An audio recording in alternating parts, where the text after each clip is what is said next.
Chapter 6s. In the large city of Aristolas, there was a large-scale sorting happening. It sounds like a scary thing, but in essence, they were categorizing people into two groups, the one who have the will to fight, and one who don't have the will to fight. Watera's powerful speech made many people acknowledge their current situation, causing the process to be surprisingly smooth. First, those who could fight were immediately given items to support their activity, and they also received combat instruction based on the experience of the beta testers. Those who were recognized as having a certain level of fighting ability will be asked to form parties and hunt mobs in the vicinity to raise their level and collect gold. Those who had the will to fight but lacked the courage were given quests by the Adventurers Guild NPCs to level up and earn gold by doing errands in the city until their hearts were ready. The first thing they needed to do was to secure money. As long as they have this, at the very least, they will not die.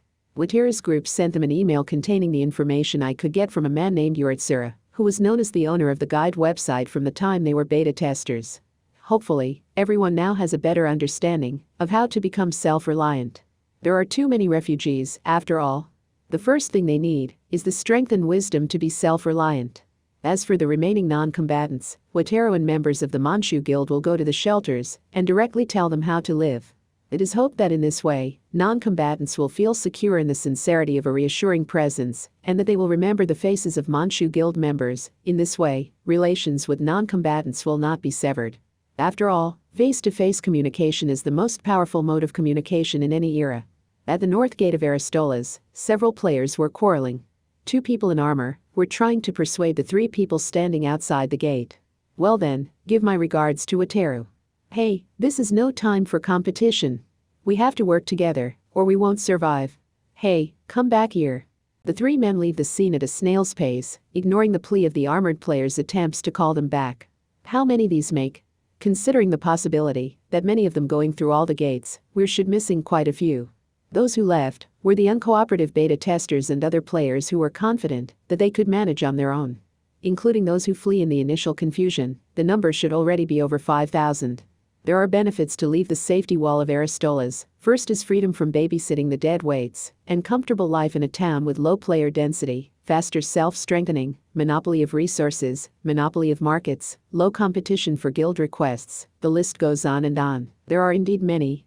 If you stay, what awaits you is the obligation to protect non-combatants and maintain security around the city, which is why so many have fled the city. Again, Alba. I'm sorry. Behind the two discouraged knights echo a cool voice of an older adult.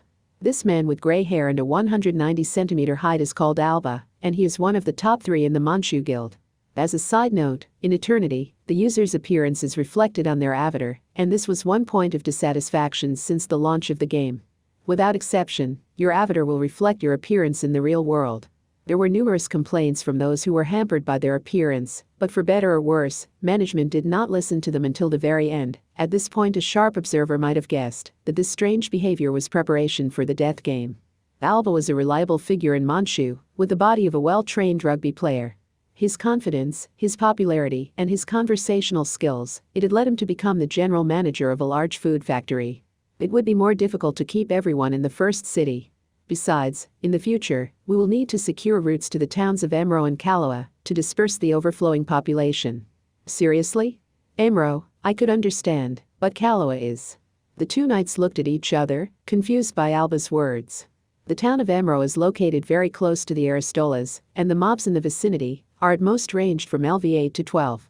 Kaloa Castle Town, however, is quite far from here, and during the beta test period, it was necessary to touch the transfer crystals in each town to progress, not to mention the mobs in Kaloa are around LV15. In this world that has become a death game, it seems like a very dangerous path to tread. But Alba was also aware of the concerns that confused the two. Of course, the first to go are those with sufficient level and experience in combat. The less the population of Aristolas, the more support we will be able to provide. Kaloa Castle Town is also a base that boasts a considerable area. Besides, after a short pause, Alba looks back at the city. After the chaos had finally calmed down, he could see a small group of people eating meals obtained from the general store and supplies distributed by his guild. The supplies Watero mentioned were rather glorified in quantity. Unless there's a special monetary balance, we're going to have to reduce the number of players needing assistance by quite a bit within a month, and that was by expecting everyone could manage their initial gold well enough. What?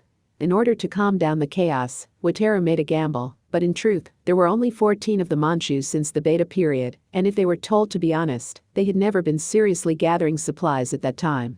Their storage was not that plentiful. 2,500 or more people joined the Manchu on the day of official operation, which was also the day the death game started. If we did not train them in a short time, and increase the number of players who could stand on their own feet, then starting to moving to other towns, there would eventually be chaos again. Alba was convinced that, if they failed to control the refugees, the anger would be directed at the Manchu Guild, and, by extension, at Wataru himself, who had shouted grandiose promises. The first trial for the Manchu would be to send the majority of the combat-ready players to the town of Emro or Kaloa Castle Town within a month. The two knights suddenly felt a weight on their shoulders. It was not physical weight, but rather the weight of their overweening sense of responsibility. That's why there is no need to keep the skilled players who are leaving here. We don't expect any cooperation from them when they reject our invitation to join the guild in the first place. You guys only need to stop the suicidal, desperate non-combat players. Is that clear? One of the Manchu executives has personally expected them to perform their duties. The sense of responsibility that had grown along with the weight on their shoulders flared up, and they said, "Leave it to me," and raised their voices loudly. Alba was satisfied with their reaction and said, "Thank God we have reassuring comrades. I'll leave it to you," and left the place.